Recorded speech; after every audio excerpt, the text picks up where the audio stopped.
Any species capable of worship is first a species capable of self-reflection. The moment a mind becomes aware of itself, it begins to measure, to compare, and to rank.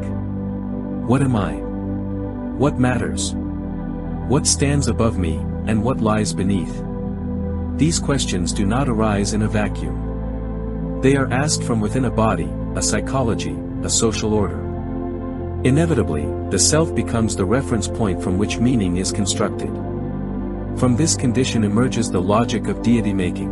Rather than encountering an external divinity and faithfully recording its nature, conscious beings begin by projecting agency outward, enlarging the familiar until it fills the cosmos. The God becomes a perfected self, stronger, wiser, more enduring, yet recognizably similar. This resemblance is not incidental. It serves a psychological function. It reassures the species that its form is not accidental, its values not arbitrary, its existence not trivial within an indifferent universe.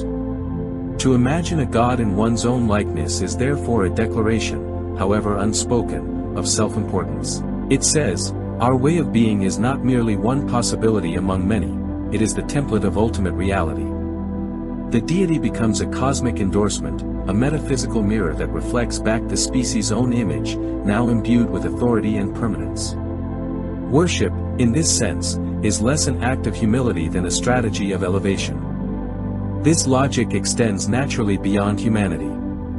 Any intelligent species elsewhere in the universe that engages in worship would likely generate gods aligned with its own morphology and modes of cognition. Tentacled gods, hive minds, luminous entities, whatever the form, the underlying move would be the same. Deity making would not reveal the structure of the universe so much as the structure of the worshipper's self-conception. Gods would differ not because truth differs, but because selves do. Yet within human history, this mechanism narrows further. If gods resemble humans, they do not resemble all humans equally. They resemble those who possess the power to define reality. Across most civilizations, this power has rested with men.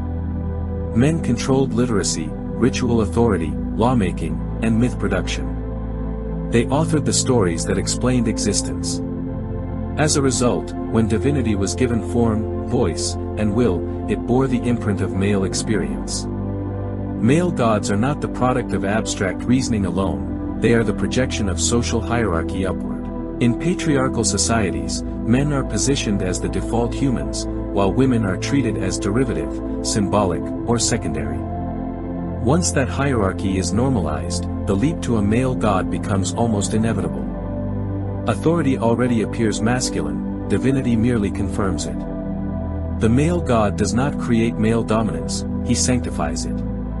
This sanctification is powerful because it transforms historical conditions into eternal truths. What began as physical strength, social control, or political conquest is reframed as cosmic order. Male rule is no longer contingent or contestable, it is ordained. To challenge it is not merely to resist men, but to resist reality itself. In this way, self-importance hardens into theology. Even when female deities appear, they are often constrained goddesses of fertility, nurture, chaos, or temptation, rarely allowed full sovereignty. Where female divinity threatens male authority, it is subdued, absorbed, or erased. A truly supreme female god would expose the arbitrariness of male centrality, and so such figures are resisted. The persistence of male gods is not an accident of belief, it is a structural necessity for systems that depend on male dominance. The moral consequences follow seamlessly. Once God is male, what men desire aligns easily with what God commands. Social arrangements that benefit men become moral laws. Obedience to male authority is reframed as virtue, resistance becomes sin. Power disguises itself as righteousness. Violence, exclusion, and control are no longer merely practical tools, they are sacralized. This self-importance does not stop at gender, it spills outward to all other life.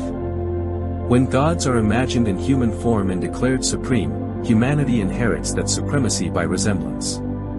Animals, lacking the favored likeness, are rendered secondary by definition. A human-shaped god who grants humans dominion transforms imagination into entitlement, other species become resources rather than co-inhabitants, objects rather than lives.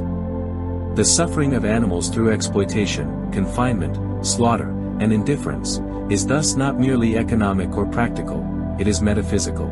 They are diminished not because they lack sentience, but because they fail to mirror the imagined divine form. In elevating itself through God-making, humanity undermines all other species, converting difference into inferiority and diversity into justification for harm. The hierarchy imagined in heaven is enforced on earth, and animals bear the consequences of a theology that could not conceive worth beyond its own reflection.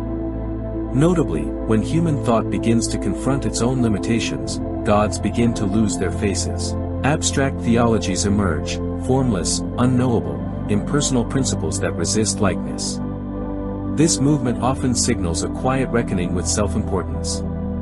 If reality is truly vast, ancient, and indifferent to human survival, then it is unlikely to privilege any single form, sex, or species.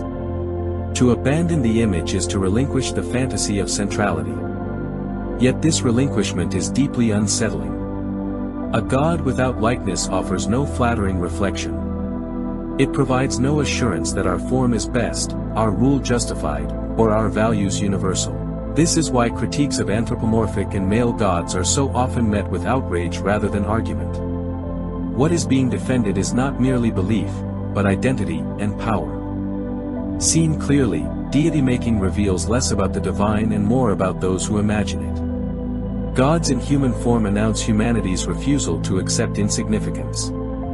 Male gods, more specifically, announce men's refusal to relinquish supremacy.